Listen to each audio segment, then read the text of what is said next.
Leonardo da Vinci, Napoleon, Edison. They all discovered the same hidden process, a three-stage evolution from powerless outsider to becoming someone who shapes reality. Most people are stuck in the matrix of mediocrity, but life is meant to be conquered. In Robert Greene's Mastery, he breaks down the exact 3 levels of power that separate those who react to life from those who control it. You've already experienced glimpses of level 1 without knowing it. But the jump to level 3 is where you become untouchable. Here's the blueprint they don't want you to see. This is how you escape. This is how you stop being a pawn and become a king. Let's break down each level and how you climb them. Chapter 1. The 3 Phases of Mastery. Level 1 is the apprentice, and it is where 99% people quit. They make the mistake of staying average. You walk into something new, a skill, a career, a craft, and immediately you're hit with confusion. You don't understand the rules. You don't know who has power. Everything feels over your head. This is where the Matrix wants you to give up. Go back to comfort. Go back to scrolling. Go back to being mediocre. But here's what the masters know. This phase is designed to filter out the weak. Your job isn't to be good yet. Your job is to observe, to absorb, to follow the lead of those above you, not because you're submissive, but because you're stealing their playbook. You study the power dynamics. You learn the patterns. You practice until basic skills become automatic. Most people can't handle this. Their ego screams for instant results. So they hop from thing to thing, never going deep, never gaining real power. But if you survive level 1, if you push through the boredom and confusion and just keep showing up, you unlock level 2, the creative active, and you finally gain leverage. At level 2, something changes in a massive way. The rules that confused you, now you see through them. The skills that felt impossible, now they're second nature. You're no longer just copying what others do. You're experimenting. You're adding your own style, your own edge. This is the level where you begin to have serious advantages over your competitors. You can solve problems others can't. You see connections they miss. You make decisions faster because you feel what's right. But what most people don't understand is that level 2 is comfortable because it's impressive and you're already better than 90% of people. This is where the trap is. Because if you settle here, if you coast on being pretty good, you'll never taste real power. You'll always be replaceable. You'll always be competing. Masters don't stop at level 2. They push to level 3, mastery and total domination. At this level, your knowledge runs so deep that thinking becomes unnecessary. You just know.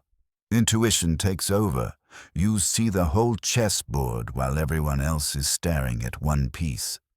When a crisis hits, others panic. You execute. When a problem appears, others scramble. You solve it before they even understand it. This is what separates legends from everyone else. Da Vinci didn't think about his paintings. He channeled them. Napoleon didn't study the battlefield in the moment. He felt it. Edison didn't stumble into the light bulb. He saw what was invisible to everyone else. At level 3, you're not competing anymore. You're operating in a different dimension. And here's what Greene wants you to understand. This isn't magic. This isn't talent you're born with. This is the result of moving through the process. Apprentice to creative, active to master. Most people never even attempt level 1. They stay stuck in the matrix, complaining about their circumstances, waiting for a shortcut that doesn't exist. In the past, only elites, or those with an almost superhuman amount of energy and drive, could pursue a career of their choice and master it. A man was born into the military or groomed for the government, chosen among those of the right class. If he happened to display a talent and desire for such work, it was mostly a coincidence. These social and political barriers, however, have mostly disappeared. Today we have the kind of access to information and knowledge that past masters could only dream about. Now, more than ever, we have the capacity and freedom to move toward the inclination that all of us possess as part of our genetic uniqueness. It is time that the word genius becomes demystified and de-rarefied. We are all closer than we think to such intelligence. Chapter 2. Strategies to discover your calling. Most people never find their calling. They drift. They take whatever job pays. They follow whatever path seems safe. And then they wonder why they feel empty. Greene lays out 5 strategies to discover what you are meant to do. These aren't feel-good exercises. These are survival tactics. Because if you don't find your life's task, you'll spend decades building someone else's dream. Strategy 1. Return to your origins. Before the world told you who to be, you knew. You had obsessions as a kid, things you couldn't stop doing, activities that put you in a trance, sensations of power, curiosity, wonder. For Einstein, it was invisible forces. For Coltrane, it was giving voice to raw emotion. These weren't logical choices. They were primal. They came from your core, not from your parents, not from society, not from what looked prestigious. Here's the problem. As you got older, you buried these signals. You studied what you were told to study. You chased what seemed practical. Your strategy now? Dig them back up. Go back to your earliest years. What made you feel alive? What did you repeat endlessly without getting bored? What sparked visceral reactions in you? It's still there, buried under years of conditioning, but it's there. Find it. That's your starting point. Strategy 2. Occupy the perfect niche. The career world is a battlefield. The more crowded your field, the harder you have to fight just to survive. You see others making money in popular fields, so you follow the herd, but now you're stuck. Competing for scraps, playing politics, exhausting yourself just to stay relevant. The masters play a different game. They find a niche they can dominate. There are 2 paths here. Path 1. Start in a broad field that interests you. Then go narrow. Keep narrowing until you find a corner that's practically empty. A space where you're the only one who sees the connections. The only one solving that specific problem. Path 2. Master one field completely, then add another. Combine them in ways no one else has. Keep expanding until you've created something entirely your own. Either way, you're not fighting in the crowd anymore. You're operating in your own ecosystem. You set the rules. You control the resources. Stop competing. Start dominating. Strategy 3. Avoid the false path. Here's the brutal truth. Most people choose their careers for the wrong reasons. Money, status, parental approval, the need for attention. and it hollows them out.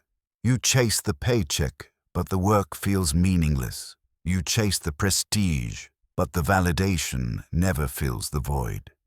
Your parents push you toward something safe, but deep down, you resent it. The attention fades. The money stops feeling like enough, and you're left empty. Your move? Recognize the false path early. Before you waste years, before your confidence craters, then rebel. Scoff at the need for approval. It's a trap. Feel the anger at being pushed towards someone else's vision of success. That anger is fuel. Use it to break free. Establish your own identity. Follow your own path. It's a healthy part of becoming who you're meant to be. Don't apologize for it. Strategy 4. Let go of the past. The world is changing faster than ever. The career you trained for might be obsolete in 5 years. Most people panic. They cling to the old ways. They complain about how unfair it is, and they get left behind. Here's what the masters understand. You're not loyal to a company. You're not loyal to a specific position. You're loyal to your life's task, and it's your job to adapt it to the times. Change is inevitable. You must see it coming and adjust. If change is forced on you, layoffs, industry collapse, whatever, resist the urge to feel sorry for yourself. Don't overreact. Instead ask, what core skills do I have? What do I actually love about this work? How can I apply that to a new direction? Your eye is always on the future, never the past. Your life's task is alive. It evolves. The moment you rigidly cling to an old plan, you're finished. Strategy 5. Find your way back or die slow. If you've deviated from your path, you know it. You feel it in the frustration, the emptiness, the sense that something's wrong, even if you can't name it. Maybe you chased money. Maybe you took the practical route. Maybe you got distracted. And now, you're stuck. The money isn't even that good anymore. The work drains you. You fill the void with distractions, belief systems, anything to numb the pain. Listen to that pain. It's a message. Greene is clear. There's no compromise here. You either return to your path, or you slowly rot. The way back requires sacrifice. You can't have everything right now. You need to play the long game, 5, 10 years down the road. But here's the move. Make your return a public commitment. Tell people. Make it a matter of shame to deviate. The money and success you want? They don't come from chasing money and success. They come from mastery, from committing to your life's task. So find your way back, or accept a slow death of mediocrity. Chapter 3. Complete your apprenticeship. What separates the pretenders from the masters is an apprenticeship. A real apprenticeship, where you submit to reality, put in the hours, and transform yourself through practice. Most people skip this. They want the shortcut. They want the title without the work, and that's why they stay mediocre forever. Greene breaks down the apprenticeship into 3 essential steps. These overlap, but each one is critical. Miss one, and you'll never reach mastery. Step 1. Deep observation, the passive mode. When you enter a new environment, a job, a craft, a field, you're walking into a world that existed long before you. It has rules, power dynamics, unwritten codes. a culture built over decades, maybe centuries. And the biggest mistake people make in the first few months is they try to prove themselves. They want attention. They want to impress. They want everyone to know they're smart, they're talented, they're special. This is how you fail, because while you're busy performing, you're not observing. You're not learning the real game. You're reacting to your ego instead of absorbing reality. Your move should be to stay in the background. Be passive, not weak, but watchful. You're like an anthropologist studying an alien culture. You're decoding everything. What are you observing? First, the rules. Not just the ones they tell you. Those are surface level. You're hunting for the unwritten rules, the style, the values, what gets rewarded, what gets punished. Look at who's rising. Look at who's failing. The people who got fired. What did they do wrong? That's your negative tripwire. Avoid that path. Second, the power dynamics. Who really has control? Who makes the decisions? Who's on the rise and who's fading? You're not there to moralize. You're not there to complain that the system is unfair. You're there to understand it. Later, when you have power, you can rewrite the rules. But right now, you're gathering intelligence. Charles Darwin nailed this. On the Beagle, he spent the first months observing life on the ship. He learned the unwritten rules.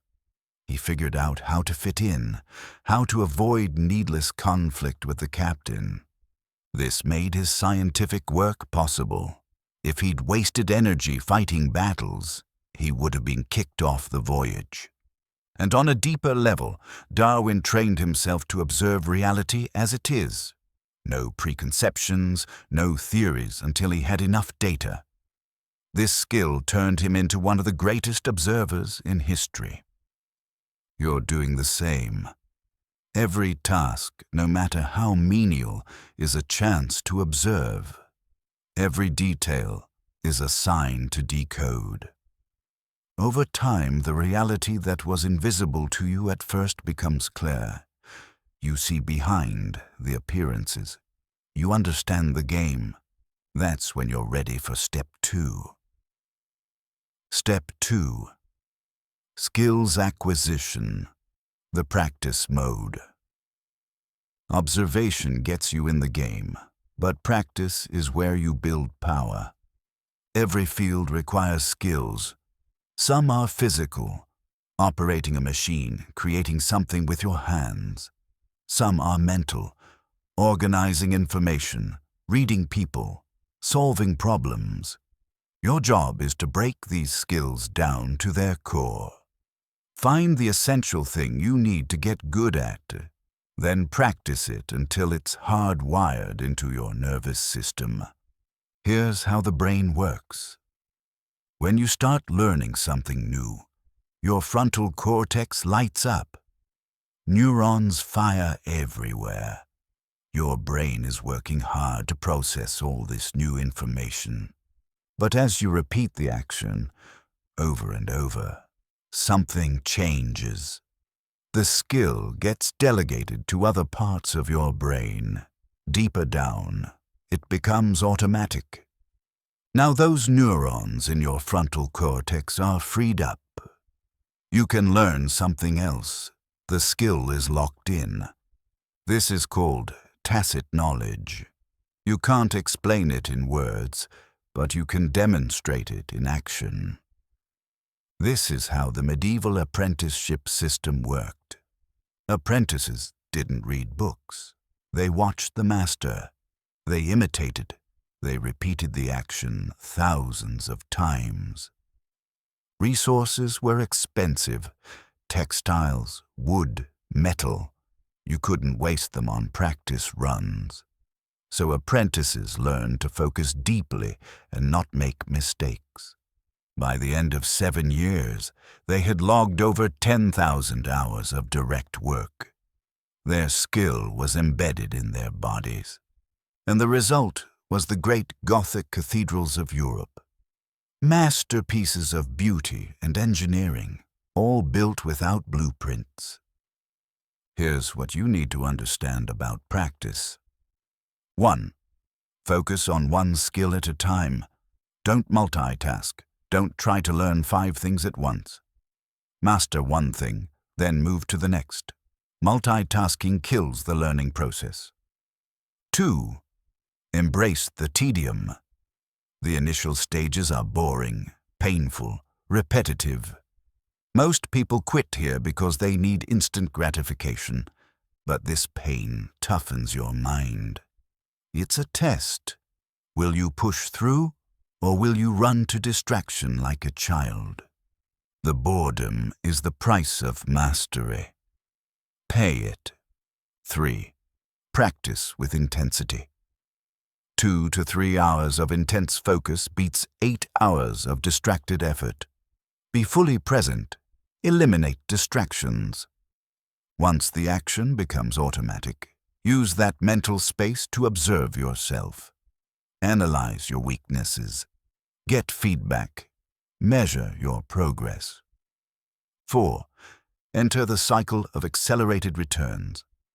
At first, practice is hard, but as you improve, it gets easier, more interesting. You start to see nuances. You develop new challenges. Eventually, you hit flow. Your mind is totally absorbed. Everything else disappears. You become one with the tool, the instrument, the skill. This is when practice becomes addictive, when it becomes pleasurable. The magic number is 10,000 hours. This applies across fields. Composers, chess players, athletes, writers. 10,000 hours of quality practice produces a qualitative change in the brain. Your mind learns to organize massive amounts of information. It becomes creative, playful, powerful. That's roughly 7 to 10 years of sustained practice, the length of a traditional apprenticeship. And here's the thing. Concentrated practice cannot fail to produce results. It's a law of nature. Most people never reach this because they quit early. They get distracted. They chase shortcuts. But you're different. You understand that real pleasure doesn't come from instant gratification.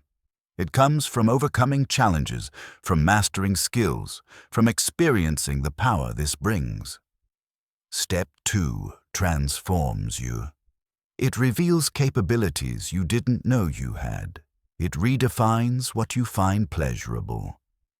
And once you've built real skill, you're ready for Step 3. Step 3. Experimentation, the active mode. This is the shortest step, but it's critical. Once you've built skill and confidence, you need to move from passive learning to active experimentation. This means taking on more responsibility, initiating your own projects, exposing your work to criticism from peers, from the public. You're testing yourself, gauging your progress, finding the gaps in your knowledge. And most importantly, you're learning to take criticism and use it constructively. Darwin did this. As the voyage progressed and he started forming his theory of evolution, he exposed his ideas to others. First to the captain, who criticized them harshly. Darwin absorbed this. He told himself, "This is how the public will react. I need to prepare." He wrote letters to scientists back in England. The responses told him he was on to something, but he needed more research. He was testing his ideas, strengthening them, preparing for the backlash. Leonardo da Vinci did this too. As he progressed in Verrocchio's studio, he started experimenting, asserting his own style. To his surprise, the master was impressed. This told Leonardo he was nearing the end of his apprenticeship. Most people wait too long to take this step. They stay in their comfort zone. They're afraid of judgment, afraid of failure. You need to force yourself to experiment before you think you're ready. This is where you test your character, where you move past fear, where you develop detachment from your work, seeing it through the eyes of others. You're getting a taste of the next phase, where everything you produce will be under constant scrutiny. You'll know your apprenticeship is over when you feel you have nothing left to learn in this environment. That's when you declare independence, or move to another place to expand your skill base. And here's the payoff. Once you've gone through this process, it becomes second nature. Later in life, when you face a career change or need to learn new skills, you'll know exactly how to do it. You've learned how to learn. Some people think apprenticeships are outdated, that we're in the information age, where technology makes everything easier. They're wrong. We've entered an era of increased complexity. Competition is globalized. Fields are intersecting. Information is overwhelming. The future doesn't belong to specialists. It belongs to people who can learn multiple skills and combine them in creative ways. The future belongs to people who can handle complexity, who can organize massive amounts of information, who can focus deeply, who can master skills. And the people who can't, who are distracted by media, who never develop discipline, who chase shortcuts, they'll be left behind. The apprenticeship phase is more relevant than ever, and those who skip it will pay the price. Chapter 4. The Creative Active Phase. The creative active phase is where you take everything you've learned and start experimenting, where you add your own style, where you stop being a follower and become a force. Greene breaks this down into 3 steps. Step 1. The creative task. First, you need to choose a task that obsesses you, not something practical, not something your boss assigned you, something that connects to something deep inside you, just like your life's task. This is where most people fail. They pick projects based on what's safe, what's comfortable, what other people expect. Wrong move. Your task must have an edge of rebellion to it, something unconventional, something that makes you feel alive when you think about it. Because here's the truth. Your emotional commitment to the work determines your success. If you're not obsessed, you won't push through the obstacles. You won't endure the criticism. You won't last. 2 rules when picking your task. 1. It must be realistic, but at the limits of your reach. You're stretching for it. It should feel slightly out of reach, but not impossible. 2. Let go of your need for comfort and security. If you need everything in your life to be simple and safe, this open-ended task will fill you with anxiety. If you're worried about what others think, about how your position might be threatened, you'll never create anything real. Greene puts it bluntly. It is the choice of where you direct your energy that makes the master. So choose something that matters to you, something you'd work on even if no one was watching, something you'd obsess over at 3 a.m. That's your creative task. Now you need strategies to execute it. Step 2. Creative strategies. Your mind will naturally tighten up. It'll fall into patterns, routines, safe thinking, unless you actively fight it.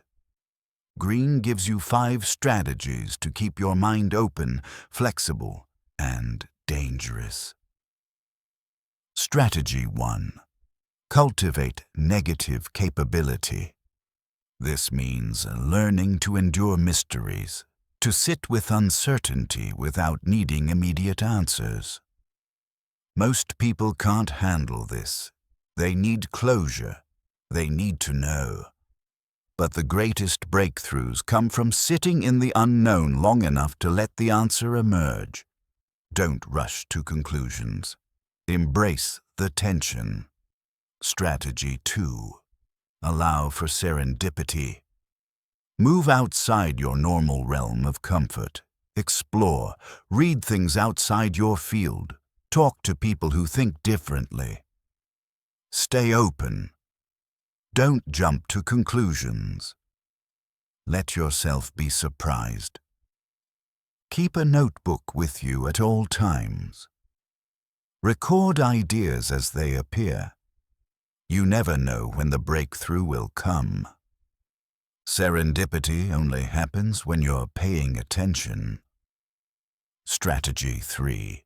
Alternate the mind through the current.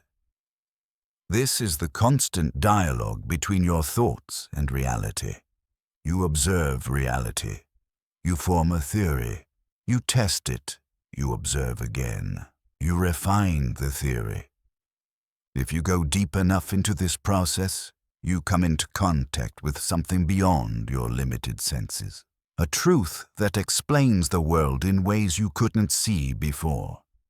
This is how the greatest discoveries happen. Stay in the current. Strategy 4. Alter your perspective. Don't just look at the problem from one angle. Shift constantly. Look at the how instead of the what. Shift from macro to micro, or vice versa. Look for what's weird about it. Look for what's absent instead of just what's present. The dog that didn't bark. The more angles you see, the closer you get to the truth. Strategy 5. Revert to primal intelligence. Think beyond language. Get visual. Get physical. Use diagrams. Build models. Draw it out. Language can limit your thinking. Sometimes you need to access a deeper, more intuitive form of intelligence. This is how Da Vinci worked. How Einstein worked. They saw the solutions before they could articulate them. Use these 5 strategies relentlessly. They keep your mind sharp, open, and ready for the breakthrough. Step 3. The creative breakthrough. Tension and insight. Here's the paradox of creativity. The breakthrough doesn't come from pushing harder. It comes from letting go after you've obsessed over the problem, after you've thought about it from every angle, after you've hit maximum tension. You stop, you go to sleep, you take a walk, you work on something else. And that's when the solution appears. Einstein did this. After 10 years of struggling with general relativity, he gave up one evening. He went to bed early. When he woke up, the solution came to him. This happens because your unconscious mind continues working on the problem even when you're not consciously thinking about it. But it needs space to breathe. But here's the key. You must create the tension first.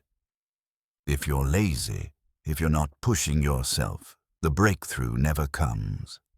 The tension is what primes your brain. The release is what triggers the insight. And here's another critical element. Deadlines. The feeling that you have endless time is poison. Your attention diffuses. Your brain never jolts into high gear. The connections don't occur. You must work with deadlines, real or manufactured.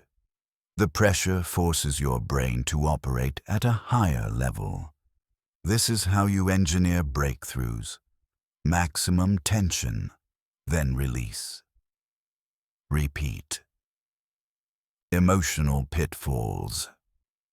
What will destroy you?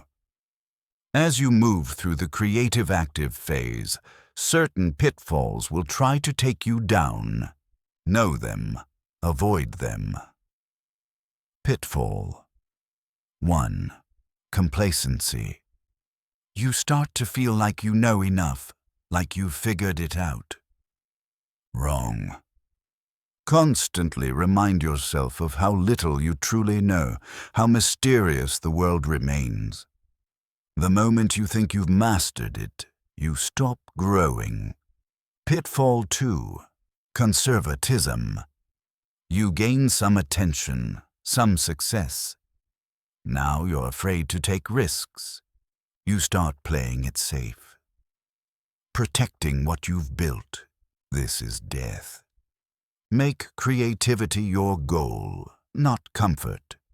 If you prioritize security, you'll stagnate. Success is not the finish line. It's just the beginning. Pitfall 3. Dependency. In the apprenticeship phase, you relied on mentors for validation, for standards of judgment. If you carry that need for approval into this phase, you're finished. You must develop internal standards.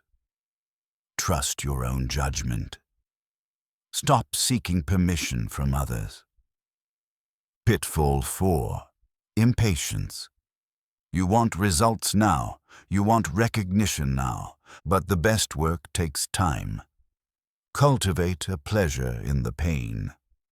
Like an athlete, you come to enjoy rigorous practice, pushing past limits, resisting the easy way out. Patience becomes your weapon. Pitfall 5. Grandiosity. You start to believe your own hype. You think you're special. You crave public attention.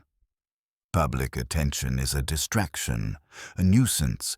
What must motivate you is the work itself, the process. This attitude is your only defense against your ego destroying you. Pitfall 6. Inflexibility. You know your field inside and out, but you become rigid, stuck in your ways. You must know the rules, but also be willing to question them, to break them when necessary. Flexibility is power. Strategies for the creative active phase. Here are 9 strategies to maximize your creative output. First, find the authentic voice. Anyone who spends 10 years absorbing the techniques of their field, mastering them, exploring them, personalizing them, will inevitably find their authentic voice. You will create something unique, something that could only come from you. This isn't magic, it's the result of the process. Second is the fact of great yield. Better to investigate 10 facts with only one yielding a great discovery than to chase 20 ideas that bring success but have trivial implications. You're hunting for the fact that will expose a hidden reality with profound consequences. Don't settle for small wins. Hunt for the big one. Third, you require mechanical intelligence. In the end, you win through superior craftsmanship, not marketing, not hype. Create something with an elegant, simple structure. Get the most out of your materials. This is a high form of creativity. Fourth strategy is using natural powers. Give yourself open-ended time. Develop a wide understanding of your field. Never settle into complacency. Embrace slowness as a virtue. Imagine yourself years ahead, looking back on the work you've completed. This long-term vision keeps you focused. The next strategy is to use the open field. Create a space to build something new. By creating something new, you create your own audience. You attain the ultimate position of power in culture. You're not following trends, you're setting them. Sixth, the high end. Your project should always be connected to something larger, a bigger question, an overarching idea, an inspiring goal. Whenever your work feels stale, return to the larger purpose that impelled you in the first place. This keeps you energized. Next, use the evolutionary hijack. True creativity is the openness and adaptability of your spirit. You evolve. You adapt. You don't cling to outdated methods. Eighth strategy is to use dimensional thinking. Don't rush. Use the holistic approach. Look at your problem from as many angles as possible. Assume the parts interact with one another and cannot be separated. Get as close to the complicated truth as possible. In the process, great mysteries will unravel themselves. Final strategy: alchemical creativity and the unconscious. Explore the unconscious and contradictory parts of your personality. Examine contradictions and tensions in the world at large. This is where the deepest insights come from. The creative active phase is where you stop being a student and become a creator. You're no longer just good at what you do. You're inventing. You're pushing boundaries. You're making things that didn't exist before. Chapter 5. Absorb the master's power. This is it, the final level. Greene is clear. All of us have access to a higher form of intelligence, one that lets you see more of the world, anticipate trends, respond with speed and accuracy to any circumstance. This is what your brain was designed to do. And if you follow your inclinations to their ultimate end, you will naturally arrive here. At first, your intuitions are faint, easy to ignore, easy to dismiss. All masters talk about this. They get flashes, rapid ideas that come out of nowhere. Most people ignore them. They trust logic, analysis, the proven methods. But masters learn to notice these flashes. They act on them. They verify their validity. Some lead nowhere, but others, they lead to tremendous insights. Over time, masters learn to call up more and more of these high-level intuitions. They're sparking all over the brain now.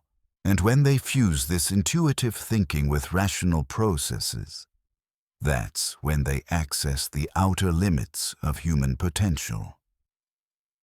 Here are the 7 strategies masters use to reach level 3. Strategy 1. Connect to your environment. Primal powers. The ability to connect deeply to your environment is the most primal and most powerful form of mastery. This means you're not just in the environment, you're part of it. You feel the currents, you sense the shifts, you anticipate what's coming before anyone else sees it. This is how great strategists operate, how great investors operate, how great athletes operate. They're not thinking their way through it, they're feeling it. And this feeling comes from years of observation, immersion, and attunement. You're not separate from the game. You are the game. Strategy 2. Play to your strengths. Supreme focus. Mastery is like swimming. It's too difficult to move forward when you're creating your own resistance or swimming against the current. Know your strengths. Move with them. Don't waste energy trying to be someone you're not. Don't chase fields that don't align with your natural inclinations. Find where your strengths meet the world's need, and go all in. This is how you generate momentum, how you compound your efforts. Stop fighting yourself. Start leveraging what you were built to do. Strategy 3. Transform yourself through practice. The fingertip, feel. If you're learning a complex skill, flying a jet, performing surgery, coding at the highest level, you master a series of simple skills, one on top of the other. Each time one skill becomes automatic, your mind is freed up to focus on the next higher skill. At the end of this process, your brain has assimilated an incredible amount of information, all of it internalized, part of your nervous system. This is the fingertip feel. You don't think about what to do. Your fingers know. Your body knows. This is mastery, and it only comes through relentless, focused practice over years. Strategy 4. Internalize the details, the life force. See your work as something alive, not just a project, not just a job, something with its own life force. Your path to mastery is to study and absorb every detail universally, deeply, until you feel the life force. And then you express it effortlessly in your work. This is what separates great artists from good ones, great builders from competent ones. They don't just execute, they channel something deeper, and it shows in the work. Strategy 5. Widen your vision. The global perspective. In any competitive environment, the person with a wider, more global perspective will prevail. Always. The reason is simple. They can think beyond the moment. They see the overall dynamic. They strategize across time and space. While others are reacting to the immediate, you're controlling the long game. This is how you dominate. Zoom out. See the whole board. Anticipate 10 moves ahead. That's mastery. Strategy 6. Submit to the other.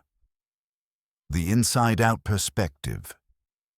We can never fully experience what other people are experiencing.